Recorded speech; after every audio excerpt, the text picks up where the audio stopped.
Hello everybody, today it's time for me to talk about FrightFest Digital Edition Day 2. On this day we had The Columnist, The Horror Crowd, Blind and Don't Click.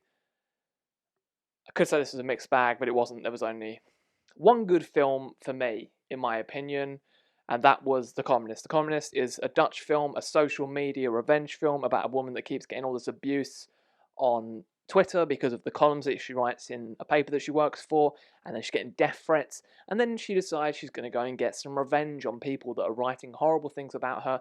This was a very fun, dark, violent revenge film, and very funny as well, and definitely one worth checking out. Really enjoyed this. And then we had The Horror Crowd, which is done by Ruben Pla, who has been in Insidious. He's been quite a few horror films, and it's him going around just interviewing directors and about their views on horror and how the horror community is.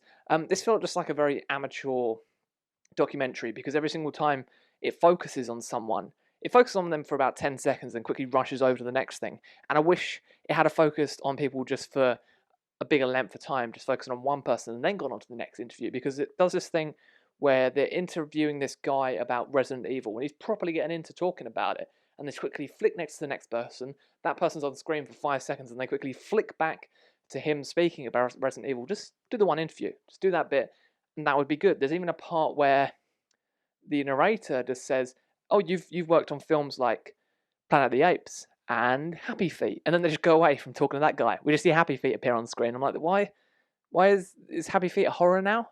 Is that what this is?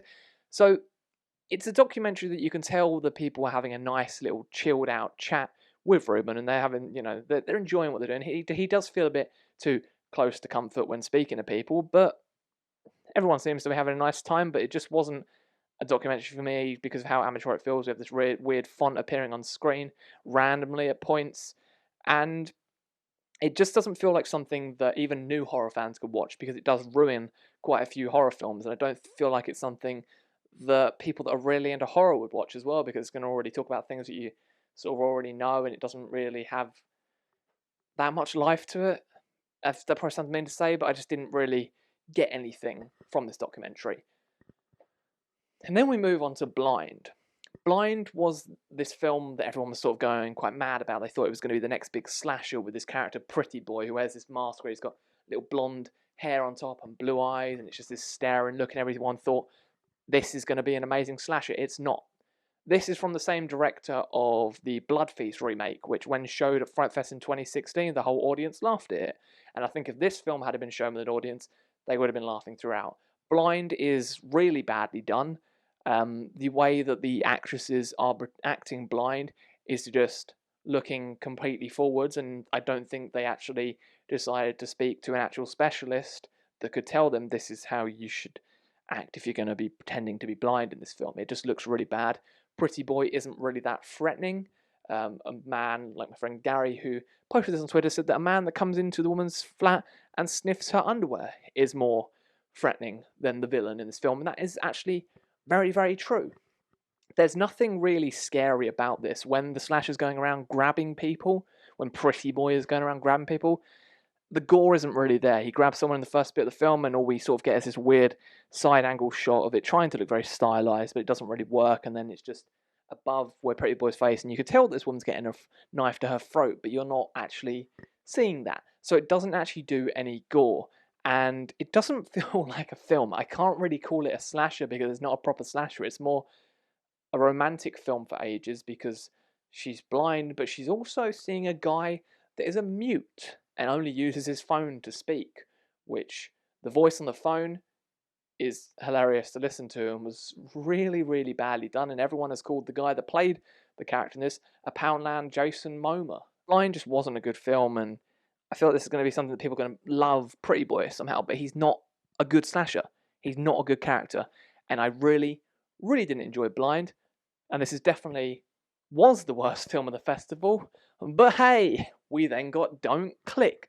Don't Click, about a friend's friend who likes to go on a website called beataslut.net, where you can pay to see a woman get beaten up. This film's directed by a woman, so it feels like this showing young women with their shirts ripped open and getting beaten up a bit odd. Doesn't really come across great.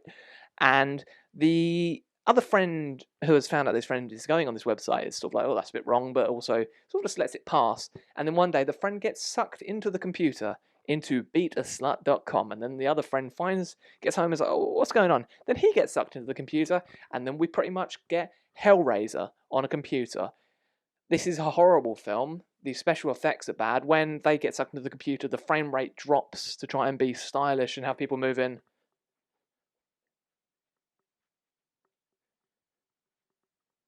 That's my impression, and that probably looked terrible, but that is how it is. It doesn't look good, it looks cheap, and we do get penis decapitation in the film. Hey, we get that. So it's not a good plus. It's not a plus. It happens about an hour and something into the film, and you're already like, oh, this is boring. It's one of these Skarsgård's brothers in the film.